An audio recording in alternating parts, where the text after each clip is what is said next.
ગુજરાતભરમાં ભારે ચર્ચા જગાવનાર સૌથી મોટા સમાચાર સામે આવી રહ્યા છે કે બોટાદ કડદા કેસમાં સૌથી મોટી અપડેટ સામે આવી છે। ગુજરાતના ખૂણે ખૂણે ચર્ચાનો વિષય બનેલા મોટા સમાચાર રાજુ કરપડા અને પ્રવીણ રામના આખરે જામીન મંજૂર કરવામાં આવ્યા છે। બોટાદ સેશન્સ કોર્ટમાં 7 ખેડૂતોની જામીન અરજી દાખલ કરવામાં આવી હતી।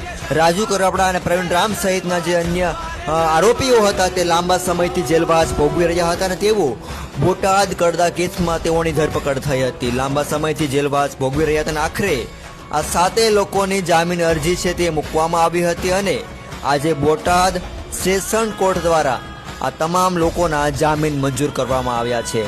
રાજુ કરપડા અને પ્રવીણ રામ જ્યારે આખરે જેલની બહાર આવ્યા છે ત્યારે સૌથી પહેલા મીડિયાની સામે શું નિવેદન આવશે, જ્યારે તેઓ સંભાળશે, તેને સંબોધશે, ત્યારે તેનું આખરે પહેલું નિવેદન શું હશે તેની સૌ કોઈ ઉપર નજર રહી છે।